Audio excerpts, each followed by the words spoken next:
والسلام على من لا نبي بعده أما بعد فأعوذ بالله من الشيطان الرجيم بسم الله الرحمن الرحيم لقد كان لكم في رسول الله أسوة حسنة آمنت بالله صدق الله العظيم.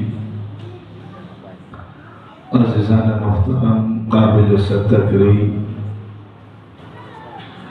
حضرات علماء کرام،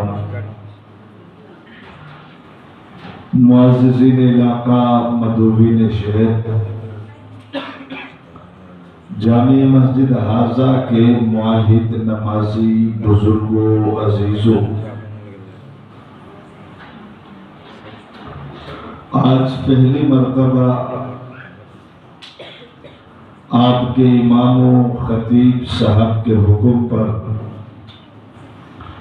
سیرت النبی صلی اللہ علیہ وسلم کے خوبصورت نام سے معنون اس پروگرام میں آپ سے گفتگو کا شرف حاصل ہو رہا ہے۔ مجھ سے قبل اہل سنت والجماعت ضلع کورنگی کے صدر جید عالم دین، فاضل نوجوان، ابھرتے ہوئے بے باک خطیب حضرت مولانا عبدالرافع شاہ بخاری صاحب میلاد اور سیرت کے عنوان پر خوبصورت گفتگو فرما چکے۔ میں آپ کا زیادہ وقت لیے بغیر جو عنوان ابھی مفتی معاذ صاحب نے بھی مجھے بتایا، اسٹیج سیکرٹری نے بھی بتایا کہ عنوان سیرت ہے، اس پر چند گزارشات آپ کے گوش گزار کر کے آپ سے اجازت چاہوں گا۔ لیکن میں سوچ رہا ہوں حضور کی سیرت کو کوئی بیان کرے تو کیسے کرے؟ یہ کسی خطیب کے بس کی بات نہیں۔ میرے نبی، آپ کے نبی، سرور کائنات، ساقی کوثر، تاجدار مدینہ جناب محمد الرسول اللہ صلی اللہ علیہ وسلم کی سیرت عام تو نہیں ہے، بلکہ یہ سیرت ایک سمندر ہے۔ 1400 سالوں سے بڑے بڑے تیراک اس سمندر میں اترے، تیراکی کیا، 1400 سال گزر گئے، لیکن ابھی تک وہ کنارے پہ نہیں پہنچ سکے۔ تو میں سوچ رہا ہوں نبی کی سیرت کو میں بیان کروں تو کیسے کروں؟ نبی کی سیرت تو وہ ہے جس کو رب العالمین نے، جس رب کائنات نے اشارہ کن سے زمین بنا دی، اشارہ کن سے آسمان بنایا، اشارہ کن سے چاند کو وجود دیا، اشارہ کن سے سیاروں کو وجود دیا، اشارہ کن سے نجوم کو وجود دیا، اشارہ کن سے کواکب کو وجود دیا، اشارہ کن سے ہوائیں چل پڑی، اشارہ کن پہ فضا بن گیا، اشارہ کن سے دریا چل پڑے، اشارہ کن سے آبشار چل پڑے، اشارہ کن سے 18,000 مخلوقات کو پیدا کیا۔ اس رب کائنات نے میرے نبی کی سیرت کو 23 سالوں میں بیان کیا۔ جس رب نے نبی کی سیرت کو قرآن میں 23 سالوں میں بیان کیا، مولانا عبدالرافع شاہ بخاری صاحب 1 گھنٹے میں کیا بیان کرے، میں 2 گھنٹوں میں کیا بیان کروں؟ کوئی دیوبندی کیا بیان کرے، کوئی بریلوی کیا بیان کرے، کوئی اہل حدیث کیا بیان کرے، کوئی خطیب کیا بیان کرے، کوئی مقرر کیا بیان کرے، کوئی حنفی و شافعی کیا بیان کرے، کوئی بڑا کیا بیان کرے، چھوٹا کیا بیان کرے، نبی کی سیرت کو ہم کیا بیان کریں، نبی کی سیرت کا ہم کیا احاطہ کریں۔ وہ شاعر اٹھا تھا، دعویٰ کیا تھا میں نبی کی سیرت کو بیان بھی کروں گا، احاطہ بھی کروں گا۔ قلم اٹھایا تھا، کاغذ اٹھایا تھا، لکھنا شروع کیا تھا، کمال کا لکھا تھا، نبی کی سیرت کو لکھا، حسن کو لکھا، جمال کو لکھا، کمال کو لکھا، علم کو لکھا، تقوی کو لکھا، طہارت کو لکھا، عظمت کو لکھا، شان کے بارے میں لکھا، ہجرت کے بارے میں لکھا، معراج پہ جانے کو لکھا، بدر میں جانے کو لکھا، احد میں جانے کو لکھا، خندق میں جانے کو لکھا، خیبر میں جانے کو لکھا، نبوت کے بارے میں لکھا، رسالت کے بارے میں لکھا، معجزات کے بارے میں لکھا، نبی کے حسن کو لکھا، جمال کو لکھا، کمال کو لکھا، لکھتا چلا گیا، لکھتا چلا گیا۔ ایک گھنٹے میں نہیں، ایک سال میں نہیں، 2 سالوں میں نہیں، 10 سالوں میں نہیں، 20 سالوں میں نہیں، 25 سالوں میں نہیں، 30 سالوں میں نہیں، 45 سالوں میں نہیں، بلکہ 50 سالوں تک وہ لکھتا رہا۔ 50 سالوں میں نبی کی سیرت پر 40,000 اشعار لکھنے کے بعد بلا آخر یہ تھک گیا، قلم توڑا، ہاتھ جوڑا، یہ کہنے پر مجبور ہو گیا، تھکی ہے فکر رسا، مدح باقی ہے، قلم ہے آپ لپا، مدح باقی ہے، ورق تمام ہوا، مدح باقی ہے، تمام عمر لکھا، مدح باقی ہے۔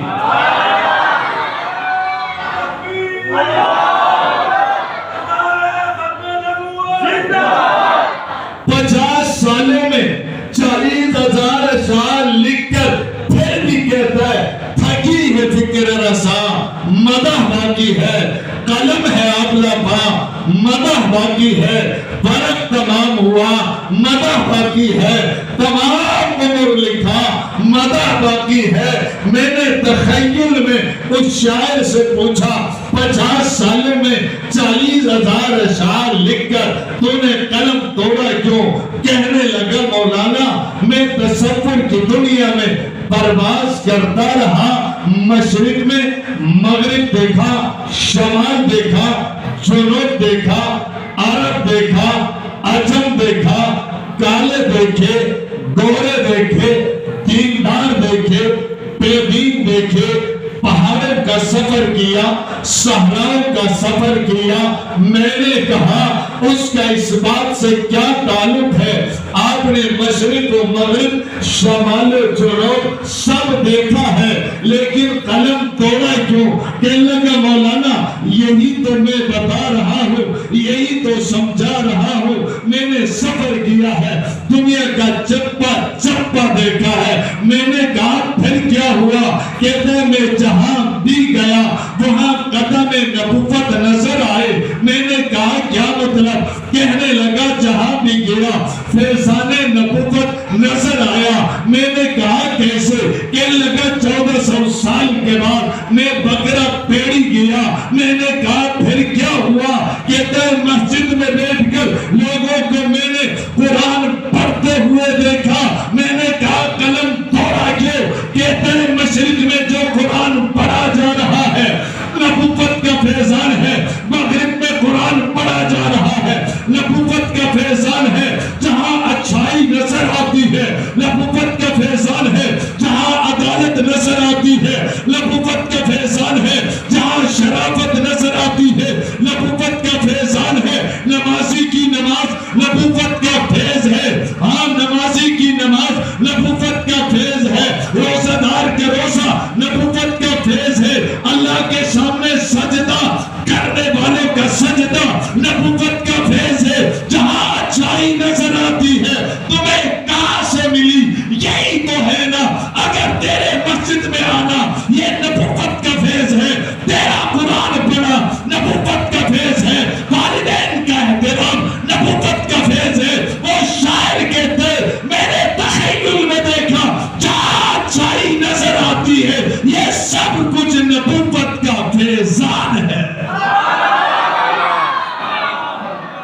جہاں بھی اچھائی نظر آتی ہے۔ ہمیں کیا پتا تھا رب کون ہے، ہمیں کیا پتا تھا الہ کون ہے، ہمیں کیا پتا تھا معبود کون ہے، ہمیں کیا پتا تھا مشکل کشا کون ہے، ہمیں کیا پتا تھا حاجت روا کون ہے، ہمیں کیا پتا تھا اللہ کون ہے، ہمیں کیا پتا تھا سجدے کے لائق کون ہے، رکوع کے لائق کون ہے۔ یہ سب کچھ بتانے والا محمد رسول اللہ۔ ہمیں نہیں پتا تھا۔ آج اگر لوگ لات و منات و عزا کے سامنے نہیں، رب کے سامنے سجدہ کرتے ہیں، یہ فیضان نبوت ہے۔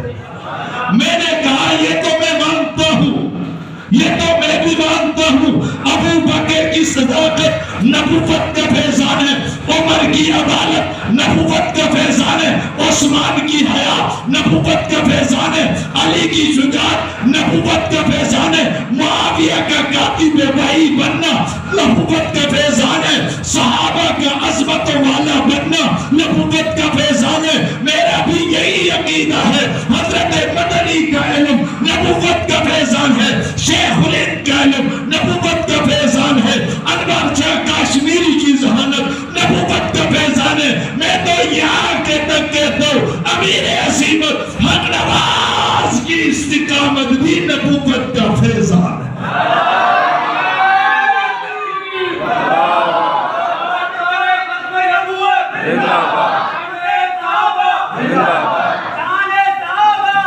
میں نے کہا یہ تو میں مانتا ہوں، حق نواز کی قربانی نبوت کا فیضان ہے، فاروقی کی قربانی نبوت کا فیضان ہے، آسم کی قربانی نبوت کا فیضان ہے، حیدری کی قربانی نبوت کا فیضان ہے۔ مجھے کہنے دیجئے اس گئے گزرے دور میں علامہ اورنگزیب کا یوں بولنا بھی نبوت کا فیضان ہے۔ میں نے کہا یہ تو میں مانتا ہوں، ہر اچھائی نبوت کا فیضان ہے، تو نے قلم توڑا کیوں؟ کہنے لگا مولانا کیوں نہ تھمتا، میں جہاں بھی گیا قدم نبوت فیضان نبوت نظر آئے۔ کہتا ہے دنیا کو چھوڑ میں آسمانوں میں گیا، نبوت کا فیضان نظر آیا، میں جنت کے دروازے تک گیا، دروازے پہ بھی نام اللہ کے ساتھ نام محمد لکھا نظر آیا۔ کہتے ہیں میں تخیل کی دنیا میں پرواز کرتے کرتے جنت کے دروازے پہ گیا تو وہاں بھی لکھا ہوا تھا لا الہ الا اللہ محمد رسول اللہ۔ کیا لکھا ہوا تھا؟ کیا لکھا ہوا تھا؟ جو جنت کے دروازے میں ہے اس کلمے کے کتنے جز ہیں؟ کتنے؟ جنتیوں کا کلمہ کتنے جزوں والا ہے؟ جنت کے دروازے پہ بھی 2 جزوں والا کلمہ لکھا ہوا دیکھا۔ میں نے کہا جنت کے دروازے پہ بھی 2 جزوں والا کلمہ ہے، مسجد کے دروازے پہ بھی 2 جزوں والا کلمہ ہے، قرآن میں بھی 2 جزوں والا کلمہ، قرآن میں 2 کتنے جزوں والا؟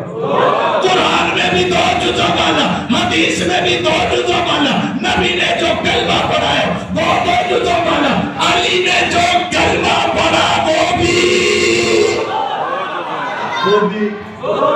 ابو بکر نے جو کلمہ پڑھا وہ بھی، عمر نے جو کلمہ پڑھا وہ بھی، عثمان نے جو کلمہ پڑھا وہ بھی، علی نے جو کلمہ پڑھا وہ بھی، معاویہ نے جو کلمہ پڑھا وہ بھی، صحابہ نے جو کلمہ پڑھا وہ بھی، اہل بیت نے جو کلمہ پڑھا وہ بھی، امام بخاری نے جو کلمہ پڑھا 2 جزوں والا، مسلم نے جو کلمہ پڑھا 2 جزوں والا، بخاری میں 2 جزوں والا کلمہ، مسلم میں 2 جزوں والا کلمہ، نسائی میں 2 جزوں والا کلمہ، ابن ماجہ میں 2 جزوں والا کلمہ، تیری زبان پہ 2 جزوں والا کلمہ، میری زبان پہ 2 جزوں والا کلمہ، علی کی زبان پہ 2 جزوں والا کلمہ، حسن نے کلمہ پڑھا 2 جزوں والا، حسین نے کلمہ پڑھا 2 جزوں والا، جعفر نے کلمہ پڑھا 2 جزوں والا، باقر نے کلمہ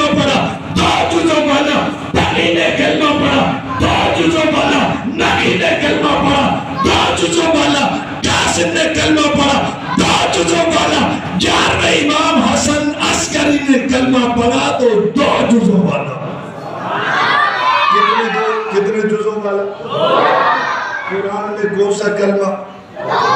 حدیث میں کون سا کلمہ؟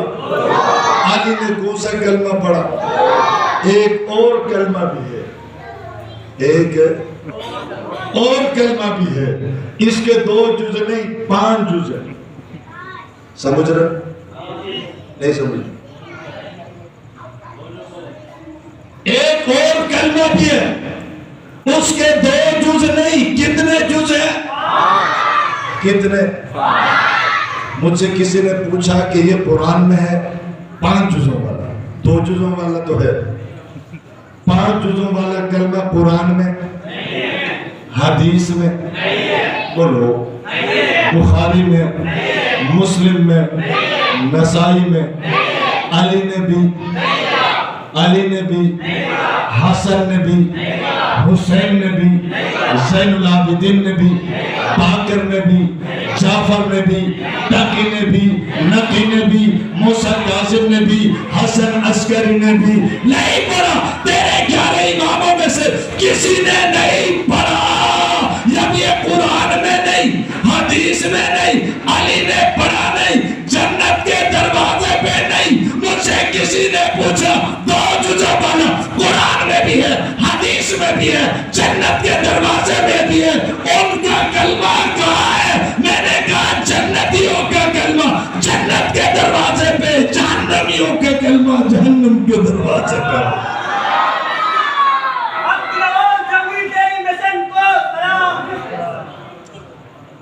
اور اس میں کوئی شک بھی نہیں.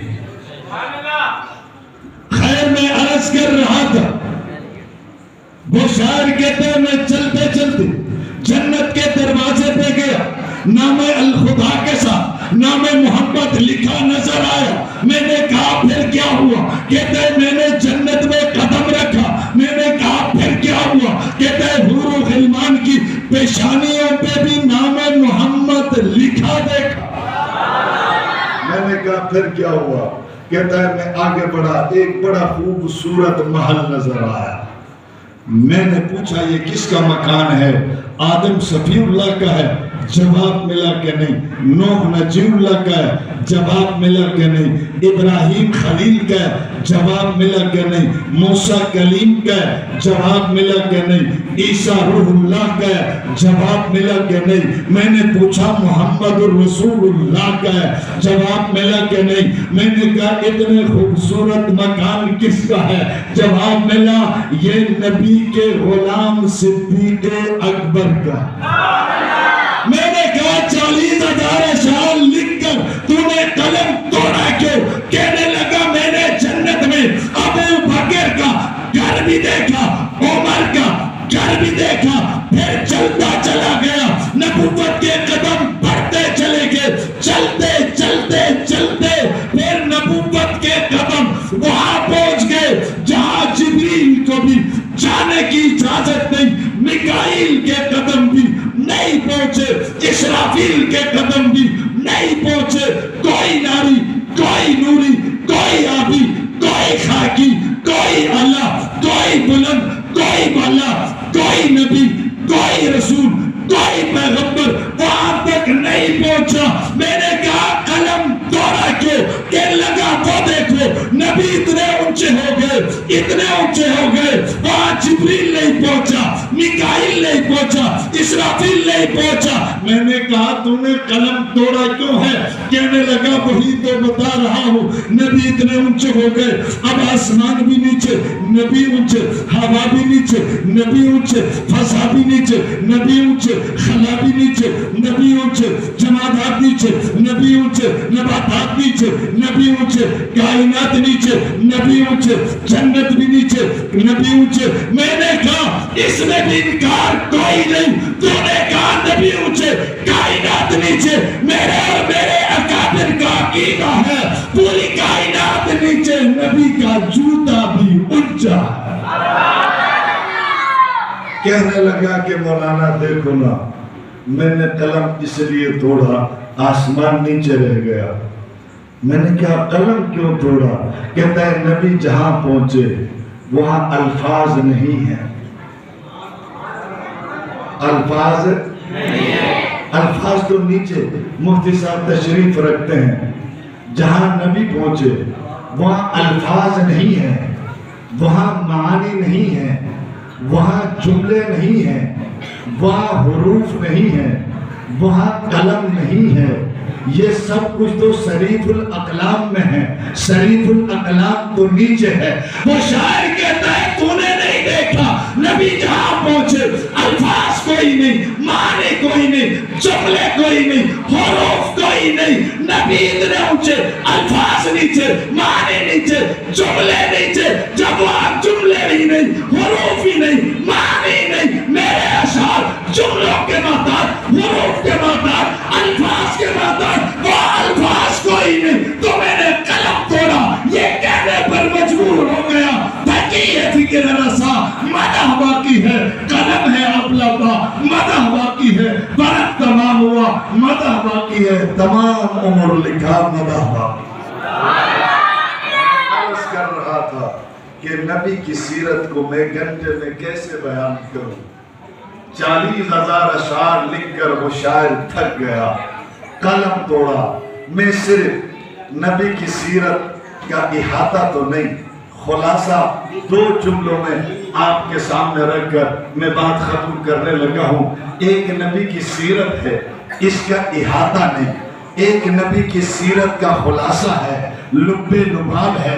کسی نے کہا لب لباب کیا ہے؟ میں نے کہا میں نے نبی کی سیرت کا مطالعہ کیا، میں نے الف لام سے لے کر والناس تک پورا قرآن پڑھا، میں نے دیوبندی بریلوی اہل حدیثوں کی کتابیں پڑھی، تو سیرت کا خلاصہ نظر آیا۔ کہتا ہے خلاصہ کیا ہے؟ میں نے کہا سیرت کا احاطہ نہیں ہے، خلاصہ یہ ہے اللہ نے نبی کو جو بھی دیا ہے اعلیٰ دیا،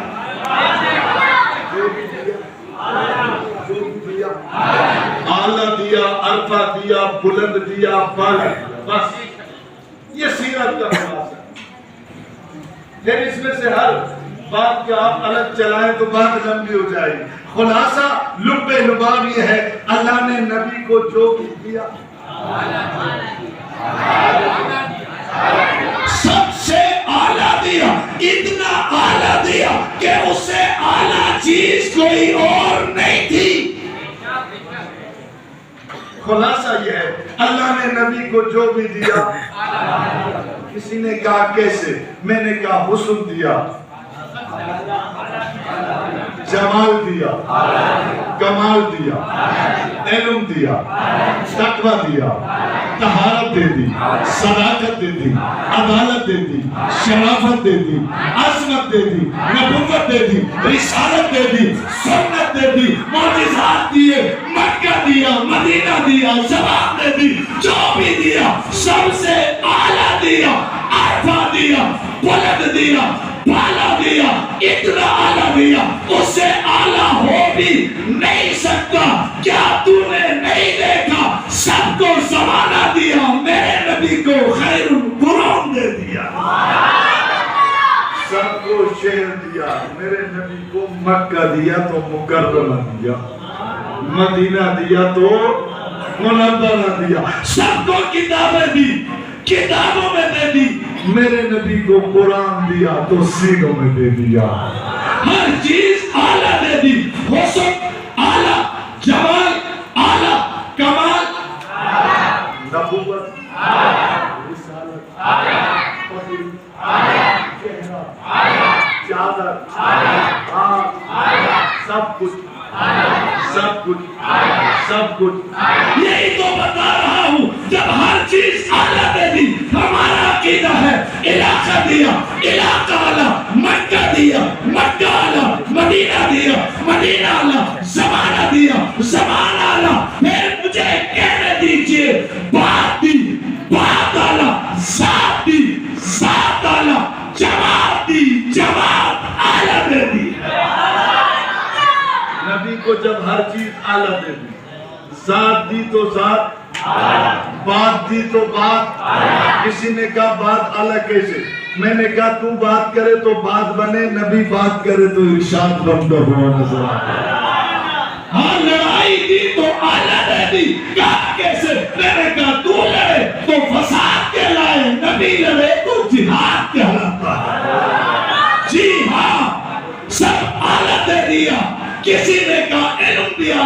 میں نے کہا علم دیا اللہ، یہاں آدم کے پاس علم نہیں، نوح کے پاس علم نہیں، ابراہیم کے پاس علم نہیں، کہنے لگا وہاں بھی علم ہے، کہنے لگا پھر یہاں اعلیٰ کیسے؟ میں نے کہا ان کو علم دے دیا، میرے نبی کو مدینۃ العلم بنا۔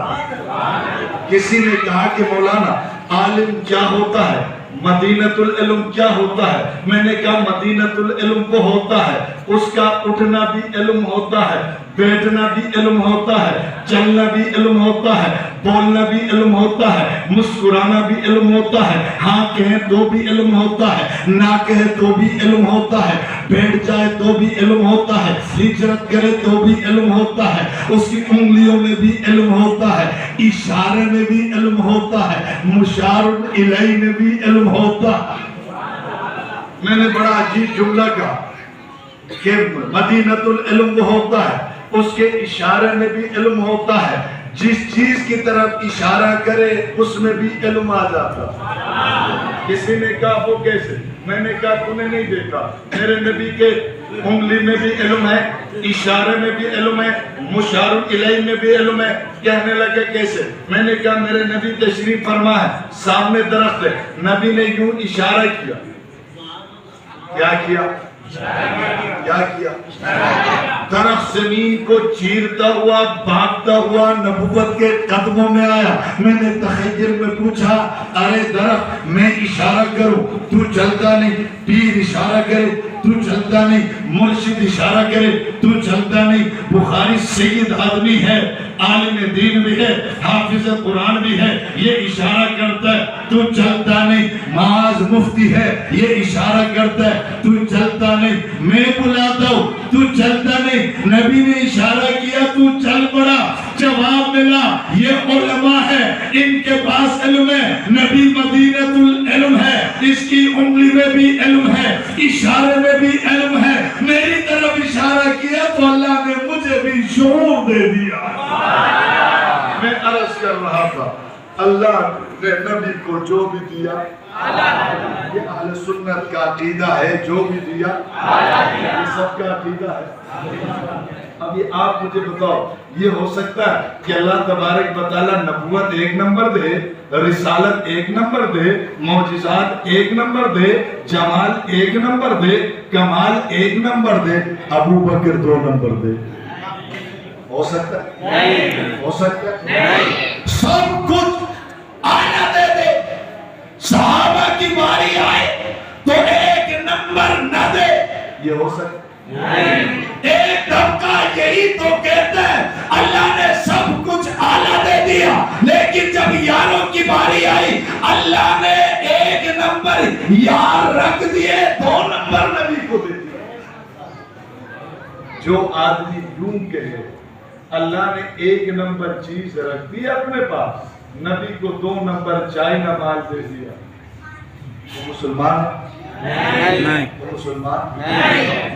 یہی تو وجہ ہے ایک طبقہ ایک مراسی نے محرم الحرام میں اس شہر کراچی کے اندر، اس شہر کراچی کے اندر اپنی مجلس میں کہتا ہے کہ نبی کے جانے کے بعد نعوذ باللہ سارے صحابہ مرتد ہو گئے۔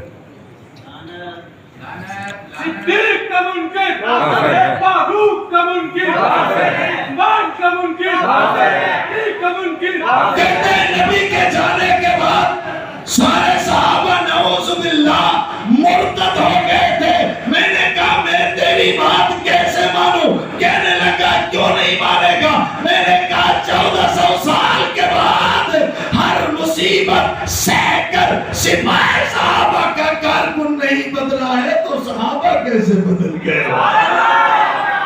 اب نماز کا کارکن بدلا نہیں، اب گڑی آئی بدلا نہیں، بیڑی آئی بدلا نہیں، تشدد ہوا بدلا نہیں۔ میں نے کہا 1400 سال کے بعد اس مولوی معاذ نے نبی کو دیکھا نہیں، دیکھا اس نے نہیں، خدا کی قسم اس کو اٹھا کر لاپتہ کیا گیا،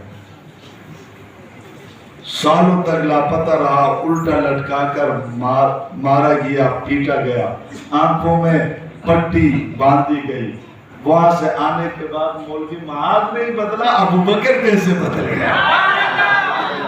یہ ہمارے بخاری صاحب ہیں، سعید ہیں، عالم دین ہیں، اس کو اٹھا کر آنکھوں پر پٹی باندھ کر اندازہ لگاؤ کتنی تکلیف ہوگی۔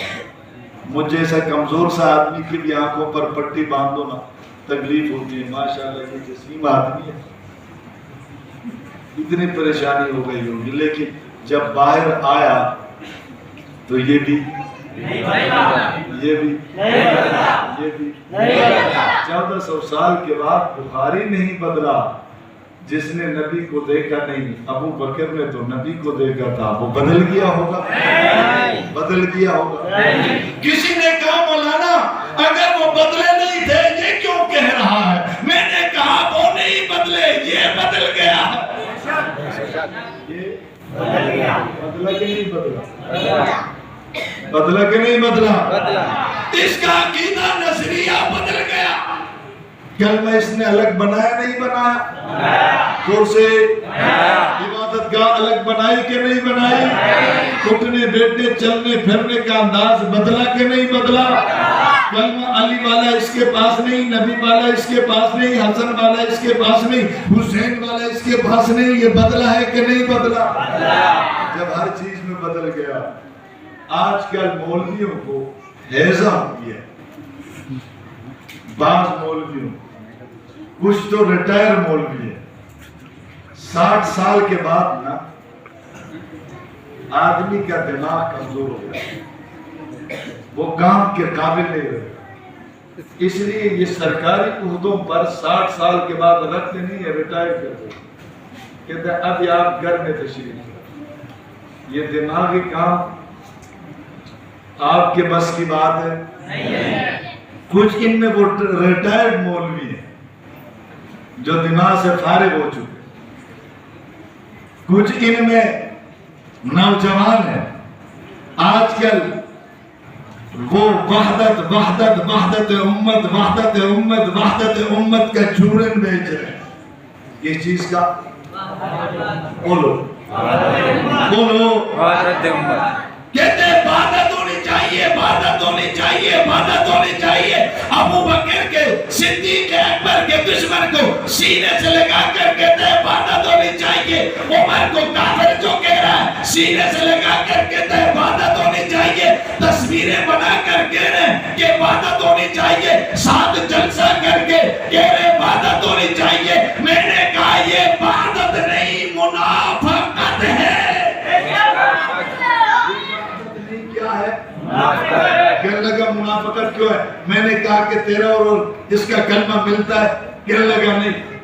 میں نے کہا تیرا کلمہ اور اس کا کلمہ ملتا ہے، کہنے لگا نہیں۔ میں نے کہا پھر کلمے میں تو وحدت ہے، بول وحدت ہے۔ میں نے کہا تیرے اور اس کی نماز ملتی ہے، کہنے لگا نہیں۔ روزہ ملتا ہے، کہنے لگا نہیں۔ حج ملتا ہے، کہنے لگا نہیں۔ زکات ملتی ہے، کہنے لگا نہیں۔ عقیدہ ملتا ہے، کہنے لگا نہیں۔ نظریہ ملتا ہے، کہنے لگا نہیں۔ ائمہ ملتے ہیں، کہنے لگا نہیں۔ عبادت گاہ ملتی ہے، کہنے لگا نہیں۔ میں نے کہا پھر تو یہ عبادت نہیں منافقت ہے۔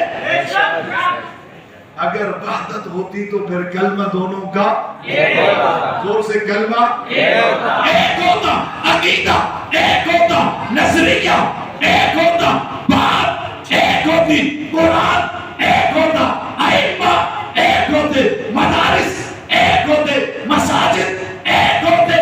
تیری مسجد جدا، اس کا بڑا جدا، تیرا کلمہ جدا، اس کا کلمہ جدا، تیری نماز جدا، اس کی نماز جدا، تیرا روزہ جدا، اس کا روزہ جدا، تیرے حج کا طریقہ جدا، اس کے حج کا طریقہ جدا، تیرے خلفاء جدا، ان کے ائمہ جدا۔ جب سب جدا ہے پھر عبادت کا نعرہ لگانا، میں کہتا ہوں یہ عبادت نہیں منافقت ہے، منافقت ہے، منافقت ہے۔ یاد رکھ پیرو مولویوں، جب تک ہم نماز کا ایک ایک کارکن زندہ ہے تمہارے چہرے سے یہ نقاب اٹھا کر قوم کو ہر نوجوان دکھائے گا۔ یہ منافقت ہم چل رہے ہیں، یہ منافقت ہم چل رہے ہیں۔ مجھے بتاؤ مجھے بتائیں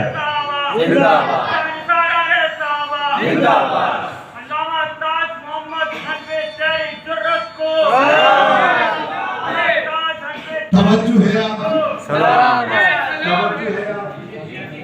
توجہ ہے مجھے بتاؤ ان مولویوں سے پوچھو اگر یہ کسی مسجد کے امام ہے تو ان کا گربان پکڑ کر پوچھو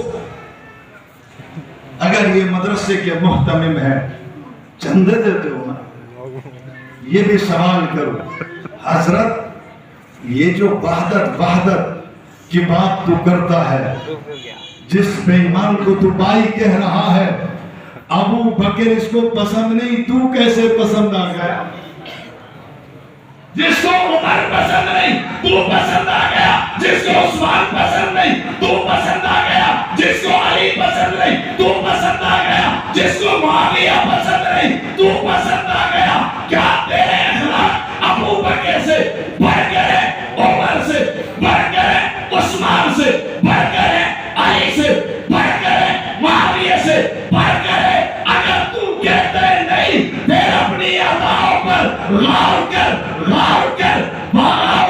یہ تو وحدت نہیں منافقت پھیلا رہا ہے کیا پھیلا